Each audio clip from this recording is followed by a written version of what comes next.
As long as the internet, and in particular YouTube, has existed, there's always been a certain group of people I hold on the same level as 8th-rate journalists who write absolute garbage with provocative headlines that have nothing to offer beyond infuriating people into buying their crap and giving them money.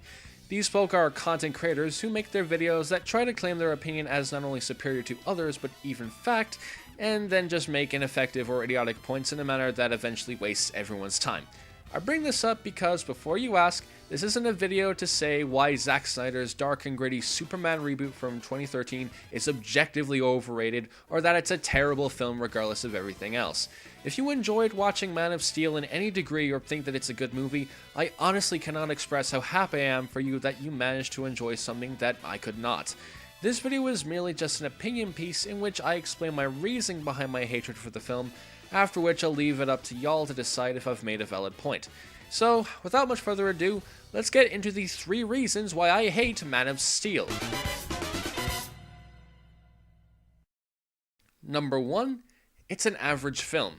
Ignoring all of the stuff to do with the actual comics or whatever liberties it takes with the character, since I'm just not a Superman fan and therefore have no interest in that kind of thing, the movie in general was very much eh.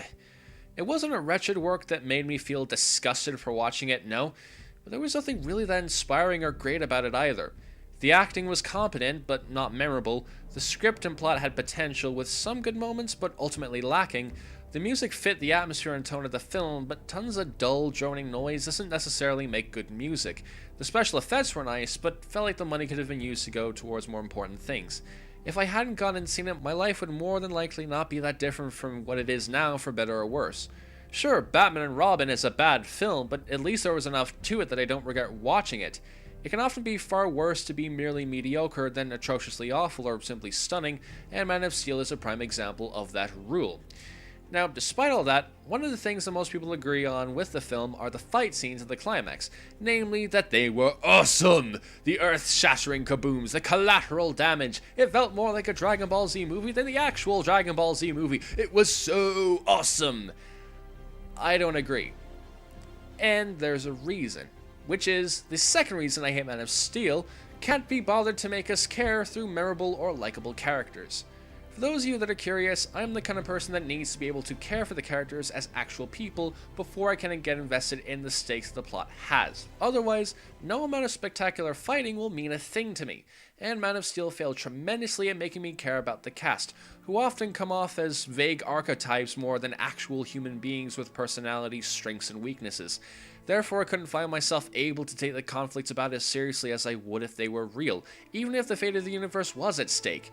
To really explain what I'm on about, I'm going to bring in one of my all-time favorite movies as an example of how good character writing can have you care about what they're going through no matter what.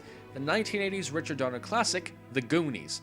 This iconic gem concerns the adventures of the titular gang of kids as they attempt to find the long-lost treasure of the mysterious pirate One-Eyed Willie so that they can stop their neighborhood from being sold and demolished to make way for a golf course, all the while avoiding the deadly clutches of a trio of gangsters looking for the treasure as well. The difference in the scale of conflicts between The Goonies and Man of Steel is almost incomparable. In Man of Steel, the worst thing that will happen is that Zod will destroy the inhabitants of Earth and go about conquering more planets, potentially putting the entire universe in danger. In The Goonies, the worst that will happen is, if they're not killed by the gangsters, they will simply fail to save the neighborhood and will be forced apart. Now, which one out of the two has the more compelling conflict? The Goonies, because the characters were developed well enough to make us interested in them. They were clearly defined as human beings with memorable quirks, personality, strengths, and weaknesses to the point where it's damn near possible not to care about them. If the Earth had indeed been terraformed to the point of wiping out everyone else in Man of Steel, I honestly wouldn't have been that pushed to care, since it failed to make me care about any of the characters since they were not developed much more than just husks that move the plot forward. Awful thing to say, I know, but it's an essential area of creating a moving story we can care about, and I believe the writers ultimately failed at this. However, ignoring the average execution of most elements bar the non-existent characters, there's one particular element that makes me hate Man of Steel far more than anything else. Its intention, and what it represents for mainstream comic book heroes and Hollywood movies in general. When I first saw ads for it on TV around the time of release, I felt very uneasy towards it being any good on the grounds that it looked like dark, depressing drivel trying to cash in on the success of the Dark Knight trilogy. But I was persuaded to give it a chance, so I walked in, watched it, and got exactly what I was expecting. The idea behind Man of Steel was to make Superman accessible to moviegoers after the relative failure of the overly nostalgic Superman Returns, and the best way Warner Bros. Could think of was to take the normally idealistic franchise and turn it into Batman with superpowers to appeal to that surprisingly large demographic of miserable teenagers that can't enjoy even the slightest morsel of cheese or genuine heart in anything. Does anyone else see the problem with that idea? Lately, because the public as a whole has become increasingly more cynical, ironic, and in the end self-conscious, this has forced a fair portion of Western media to basically abandon the idea that putting all your heart into something is a good thing. And this has left a horrible effect on the mainstream comic book industry, both in film and in print. Recently, it seems all that Hollywood can do in terms of cinematic efforts is to make dark, gritty, depressing sludge with droning Hans Zimmer knockoffs and one-word titles to interest the miserable dullards of the world. And if there is any humor to be found, then the characters must be constantly snarking at every goddamn thing that happens with no regard for character voice, as if the writers have been watching too much Buffy the Vampire Slayer. And it's not just Hollywood, no.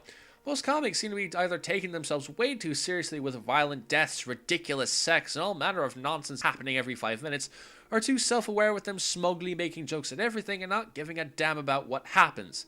Honestly, it's gotten to the point where I'm convinced we need another Batman and Robin, another outrageously camp movie that still takes itself quite seriously to combat the depressing insanity of modern superheroes. Now, while this could change with the success of the more genuine Guardians of the Galaxy, it still sets a worrying precedent for the world of mainstream comic book heroes that no amount of Adam West Batman throwbacks can cure if we don't do something about it. All we can do now, I suppose, is just wait for the Batman vs. Superman crossover to happen and see what the reception to that is and hope for the best. In the meantime, if you want to write for superhero comics or movies, one bit of advice: watch Flash Gordon and see how it's done right. No, seriously, it's got the same stakes as Man of Steel, but solid character writing and a ridiculous amount of camp actually work in making the conflicts matter to the audience. Maybe I should do a video on my love for Flash Gordon someday. We'll see. Regardless, I'll be off there to enjoy some classic Queen music and Brian Blessed hamming it up like nothing else. Thanks for watching, and until we meet again, have a great day, y'all.